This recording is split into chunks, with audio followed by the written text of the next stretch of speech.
We have engaged CLOGSAG. We have made it known to them that we believe that the president has acted in accordance with Ghanaian law. Now, the Births and Deaths Registry does not exist in isolation. It's an entity set up by law and governed by law. Indeed, the most recent law that governs the activities of that department is the Registration of Births and Deaths Act 2020, which is Act 1027.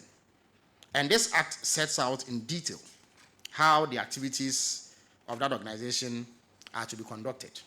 And in fact, when it comes to the appointment of a registrar, who essentially is the head of that department, Section 2 of Act 1027 makes it clear how it ought to be done. The contention of CLOGSAG is that the registrar position is a civil service position. That has to be backed by specific provision in law.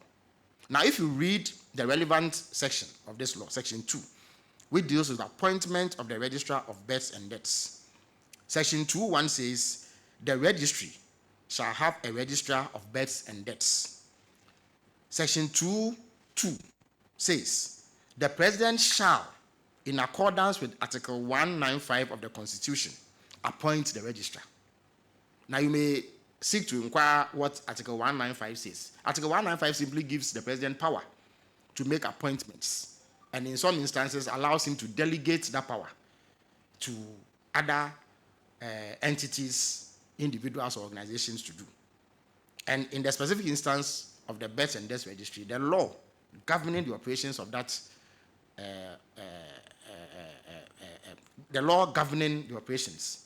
that entity spells out clearly who should make the appointment. It says the president, and the president has acted in accordance with the 1992 Constitution.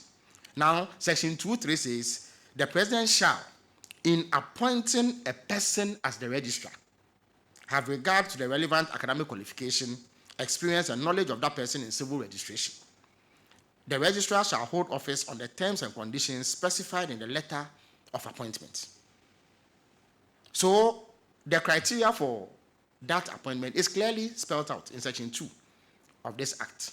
CLOGSAG has not questioned the competence of the current occupant of the position of registrar.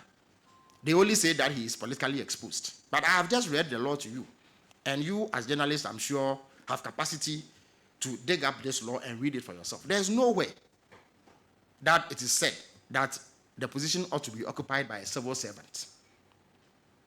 And Mr. Adom Botchwey is a highly experienced official who in the past has served as district chief executive under the Mills administration.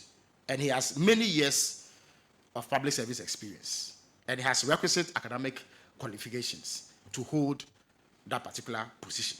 So it is the view of government that whilst we respect our partners in organized labor and seek to dialogue on all relevant matters, in this particular instance, the president has acted in accordance with Ghanaian law. And for that reason, there cannot be a reason why Mr. Adom Botchwey should be removed, only because he is not a civil servant.